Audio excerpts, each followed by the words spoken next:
ಎಲ್ಲರಿಗೂ ವಂದನೆಗಳು. ಈ ದಿನ ನಾವು ನವರಾತ್ರಿಯ 3ನೇ ಅಧ್ಯಾಯವನ್ನು ತಿಳ್ಕೊಳ್ಳೋಣ. ಅಂದರೆ ಶ್ರೀದೇವಿ ಮಹಾತ್ಮೆಯ 3ನೇ ಅಧ್ಯಾಯ. ಮಧುಕೈಟಭ ಸಂಹಾರ. ಶರಣಾಗತ ದೀನಾರ್ಥ ಪರಿತ್ರಾಣ ಪಾರಾಯಣೆ ಸರ್ವಸ್ಯಾರ್ಥಿ ಹರೇ ದೇವಿ ನಾರಾಯಣೀ ನಮೋಸ್ತುತೆ. ಭಗವಾನ್ ಶಂಕರನು ನಂದಿಯನ್ನು ಕುರಿತು ದೇವಿ ಮಹಾತ್ಮೆಯನ್ನು ನಿರೂಪಿಸತೊಡಗಿದನು. ದೇವಿಯು ಮಾಯವಾದ ನಂತರ ತಾಯಿಯನ್ನಗಲಿದ ಕರುವಿನಂತೆ ತ್ರಿಮೂರ್ತಿಗಳು ಚಿಂತೆಗೀಡಾದರು. ದೇವಿಯ ಆಜ್ಞೆಯನ್ನು ಶಿರಸಾವಹಿಸಿ ತಮ್ಮ ತಮ್ಮ ಕರ್ತವ್ಯಗಳನ್ನು ಮಾಡಲು ಮೊದಲಾದರು. ಆಗ ಬ್ರಹ್ಮನು, ನಾನೇ ಈ ಜಗತ್ತಿನ ಒಡೆಯ ಎನ್ನಲು ಬ್ರಹ್ಮನು, ನನ್ನ ಶಕ್ತಿಯನ್ನು ನೋಡು ಎನ್ನುತ್ತಾ ವಿಷ್ಣು ರುದ್ರರನ್ನು ನುಂಗಿದನು. ಬ್ರಹ್ಮನ ಗರ್ಭದಲ್ಲಿ ಅಸಂಖ್ಯಾತ ನದಿಗಳು, ಮಾನವರು, ದೇವತೆಗಳು, ಸಾಗರಗಳು, ಪಶುಪಕ್ಷಿಗಳು, ಜೀವಜಂತುಗಳು ಇದ್ದವು. ಸತ್ವ, ರಜ, ತಮೋ ಎಂಬ ಗುಣಗಳು ಸಕಲ ಲೋಕಗಳನ್ನು ಅಲ್ಲಿ ಹರರು ನೋಡಿದರು. ಅರನು ಬ್ರಹ್ಮನು ಅಣೆಯಿಂದ ಹೊರಗೆ ಬಂದನು. ಹರಿಯು ಕೆಳಭಾಗದಿಂದ ಹೊರಬಂದನು. ಬ್ರಹ್ಮನ ಗರ್ಭದಲ್ಲಿದ್ದ ಅದ್ಭುತ ಲೋಕಗಳನ್ನು ಕಂಡು ಹರಿಹರರಿಗೆ ಸಂತೋಷ ಆಶ್ಚರ್ಯಗಳಾದವು.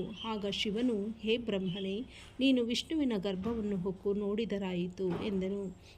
ನೋಡುತ್ತಿದ್ದಂತೆಯೇ ವಿಷ್ಣುವು ಸಣ್ಣ ಶಿಶುವಾಗಿ ಆಲದೆಲೆಯ ಮೇಲೆ ಮಲಗಿದನು. ಬ್ರಹ್ಮನು ಹರಿಯ ಗರ್ಭವನ್ನು ಹೊಕ್ಕು ಅಚಾಂಡವನ್ನು ಕಂಡನು. ಅನೇಕ ಲೋಕಗಳನ್ನು ನೋಡಿದನು. ಬಹಳ ಆಯಾಸಗೊಂಡ ಆತನು ನಾರಾಯಣನ ನಾಭಿ ಕಮಲದ ಮೂಲಕ ಹೊರಬಂದನು. ಹೆದರಿದ ಆತನು ಚತುರ್ದಿಕ್ಕುಗಳನ್ನು ನೋಡಿದುದರಿಂದ ಚತುರ್ಮುಖನಾದನು. ಮೇಲೆ ನೋಡಲು ಆತನಿಗೆ ಇನ್ನೊಂದು ಮುಖವಾಯಿತು.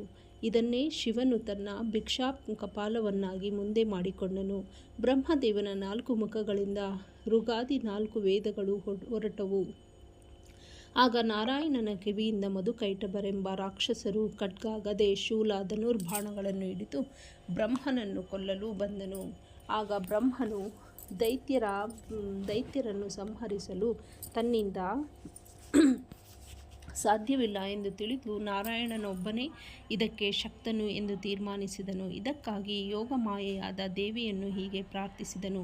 ಬ್ರಹ್ಮದೇವನ ಮೊರೆ. ಹೇ ದೇವಿ ಜಗದ್ಧಾತ್ರಿ, ಹೇ ಕರುಣಾಮಯಿ, ಒಂದು ಕ್ಷಣ ಯೋಗ ನಿದ್ರೆಯಲ್ಲಿರುವ ನಾರಾಯಣನನ್ನು ಎಬ್ಬಿಸು. ಆತನು ಈ ರಾಕ್ಷಸರನ್ನು ಕೊಲ್ಲಲಿ.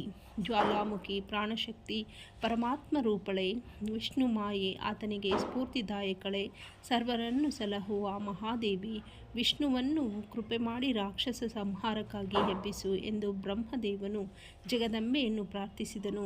ಆಗ ಚೈತನ್ಯ ಸ್ವರೂಪಳಾದ ಪರಮಾತ್ಮತೆಯು ವಿಷ್ಣುವನ್ನು ಎಬ್ಬಿಸಿದಳು. ಸಮಾಧಿ ಸ್ಥಿತಿಯಿಂದ ಎದ್ದ ವಿಷ್ಣುವು ಕಣ್ಣುಗಳನ್ನು ತೆರೆದನು. ಬ್ರಹ್ಮದೇವನು, ಹೇ ಭಗವಂತ, ಈ ದುಷ್ಟರನ್ನು ಸಂಹರಿಸು ಎಂದು ಕರಜೋಡಿಸಿ ಬೇಡಿದನು. ಮಧುಕೈಟಭರೊಡನೆ ಕಾಳಗ. ಬ್ರಹ್ಮದೇವನ ಮೊರೆಗೊಲ್ಲಿದ ಭಗವಂತನು ಆಗ ತನ್ನ ಕಂಗಳನ್ನು ತೆರೆದನು. ಆತನ ಕಣ್ಣು, ಬಾಯಿ, ನಾಸಿಕಗಳಿಂದ ಹೊಗೆ ಹಾಗೂ ಉರಿ ಹೊರಟಿತು. ಆಗ ಭಗವಂತನು ತನ್ನ ಅಪಾರ ಶಕ್ತಿಯುತವಾದ ಸುದರ್ಶನ ಚಕ್ರವನ್ನು ಹಿಡಿದು ಎದ್ದನು. ವಿಷ್ಣು ಮಾಯೆಯೇ ವಿಷ್ಣು ಹಾಗೂ ವಿಷ್ಣುವೇ ಕಾಳಿ. ಈ ಮಹಾನ್ ಶಕ್ತಿಯನ್ನು ಜಯಿಸಲು ಯಾರಿಂದಲೂ ಸಾಧ್ಯವಿಲ್ಲ. ಭಗವಂತನು ಮಧುರಾಕ್ಷಸನ ಮೇಲೆ ಸುದರ್ಶನಾಸ್ತ್ರವನ್ನು ಪ್ರಯೋಗಿಸಿದನು. ರೋಷಾವೇಶದಿಂದ ನುಗ್ಗಿದ ಮಧುದೈತ್ಯನು ಶೂಲವನ್ನು ವಿಷ್ಣುವಿನ ಮೇಲೆಸೆದನು. ಅದನ್ನೇ ಭಗವಂತನು ತಿರುಗಿಸಿ ಅವನ ಮೇಲೆಸೆದು ಗಾಯಗೊಳಿಸಿದನು. ತಕ್ಷಣ ಕೈಟಭನು ಗದೆಯನ್ನು ರಭಸದಿಂದ ತಿರುಗಿಸುತ್ತಾ ಮೇಲೇರಿ ಬಂದನು. ಶ್ರೀಹರಿಯು ಆತನನ್ನು ತೀವ್ರವಾಗಿ ಗಾಯಗೊಳಿಸಿದನು. ದೈತ್ಯನು ಹಲ್ಲು ಕಡಿದು ಗರ್ಜಿಸಿದನು. ಆಗ ಭಗವಂತನು ಅಸಂಖ್ಯಾತ ಬಾಣಗಳನ್ನು ದೈತ್ಯನ ಮೇಲೆ ಪ್ರಯೋಗಿಸಿದನು. ದೈತ್ಯನ ತಲೆಯನ್ನು ಗದೆಯಿಂದ ಬಲವಾಗಿ ಅಪ್ಪಳಿಸಿದನು. ಹೀಗೆ ಮಧುಕೈಟಭ, ಶ್ರೀಹರಿ ಮೂವರ ಘೋರ ಕಾಳಗದಿಂದ ಇಡೀ ಬ್ರಹ್ಮಾಂಡವೇ ನಡುಗಿತು. ಪಶು ಪಕ್ಷಿಗಳು ಹೆದರಿದವು. ಅಜಾಂಡವು ಅವರ ಗದೆಯ ಆಘಾತಕ್ಕೆ ನಡುಗಿ ಹೋಯಿತು. ಆಗ ಆಕಾಶವು ತಿರುಗಿತು.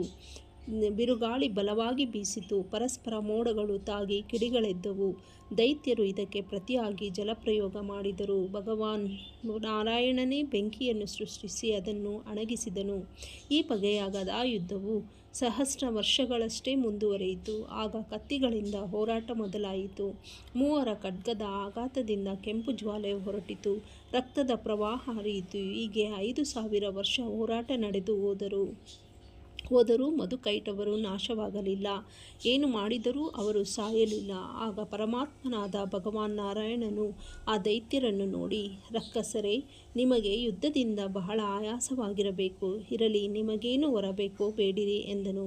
ಮಧುಕೈಟಭರು ಧೃತಿಗೆಡದೆ ಗಹಗಹಿಸಿ ನಕ್ಕು, ನಮ್ಮ ಹೊಡೆತಗಳನ್ನು ಸಹಿಸಿದ ನೀನು ಬೇಕಾದರೆ ಹೊರಬೇಡಿಕೋ ಎಂದು ಅಹಂಕಾರದಿಂದ ನುಡಿದರು.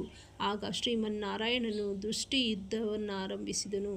ಅವರನ್ನು ತನ್ನ ನೋಟದಿಂದಲೇ ಬಲಹೀನರನ್ನಾಗಿ ಮಾಡಿದನು. ನಂತರ ಸುದರ್ಶನಾಸ್ತ್ರದಿಂದ ಆ ರಾಕ್ಷಸರ ತಲೆಯನ್ನು ತಂದು ಹಾಕಿದನು. ಆಗ ಬ್ರಹ್ಮನು ಯೋಗಮಾಯೆಯಾದ ದೇವಿಯನ್ನು ಕುರಿತು, ಹೇ ಪರಾಶಾಂಭವಿ, ಸರ್ವೇಶ್ವರಿ, ಮಹಾಮಾಯೆ, ಶಿವೆ, ಆನಂದರೂಪಿಣಿ, ನಿರ್ವಿಕಾರೆ, ಜ್ವಾಲಮಾಲಿನಿ, ತ್ರಾಹಿ ತ್ರಾಹಿ ಎಂದು ಪ್ರಾರ್ಥಿಸಿದನು. ಭಗವಂತನು ಶತ್ರು ಸಂಹಾರವಾದ ಮೇಲೆ ಪುತ್ರ ವಾತ್ಸಲ್ಯದಿಂದಲೂ ಆನಂದದಿಂದಲೂ ಬ್ರಹ್ಮನನ್ನು ಅಪ್ಪಿಕೊಂಡು, ಈ ರಾಕ್ಷಸರು ಯಾರು? ಇವರು ನಿನ್ನನ್ನು ಕೊಲ್ಲಲೇಕೆ ಬಂದರು? ಶಿವನೆಲ್ಲಿ ಎಂದು ಪ್ರಶ್ನಿಸಿದನು. ಬ್ರಹ್ಮದೇವನು, ನಾನು ನಿನ್ನ ಗರ್ಭವನ್ನು ಹೊಕ್ಕು ಅನಂತವಾದ ಪ್ರಪಂಚವನ್ನು ನೋಡಿದಾಗ ನಂತರ ನಿನ್ನ ನಾಭಿಕಮಲದಿಂದ ಹೊರಬಂದೆನು. ಆಗಲೇ ನಿನ್ನ 2 ಕಿವಿಗಳಿಂದ ಮಧುಕೈಟಭರೆಂಬ ರಾಕ್ಷಸರು ಹುಟ್ಟಿ ಕೋಪದಿಂದ ನನ್ನನ್ನು ಕೊಲ್ಲಲು ಬಂದರು. ಆಗ ಯೋಗ ನಿದ್ರೆಯಲ್ಲಿದ್ದ ನಿನ್ನನ್ನೆಬ್ಬಿಸಲು ದೇವಿಯನ್ನು ಪ್ರಾರ್ಥಿಸಿದೆ. ಆಗ ದೇವಿಯು ನಿನ್ನನ್ನೆಚ್ಚರಿಸಿದಳು. ಮುಂದೆ ನಡೆದ ಯುದ್ಧ ನಿನಗೆ ತಿಳಿದೇ ಇದೆ. ರಾಕ್ಷಸ ಸಹಾಯದಿಂದ ನಮಗೆಲ್ಲ ಸಂತೋಷವಾಗಿದೆ, ಆದರೆ ಶಿವನೆಲ್ಲೋ ನಾನರಿಯೆ ಎಂದನು. ಎಂಬಲ್ಲಿಗೆ ಶ್ರೀದೇವಿ ಮಹಾತ್ಮೆಯ 3ನೇ ಅಧ್ಯಾಯವು ಮುಕ್ತಾಯವಾಯಿತು. ಎಲ್ಲರಿಗೂ ವಂದನೆಗಳು.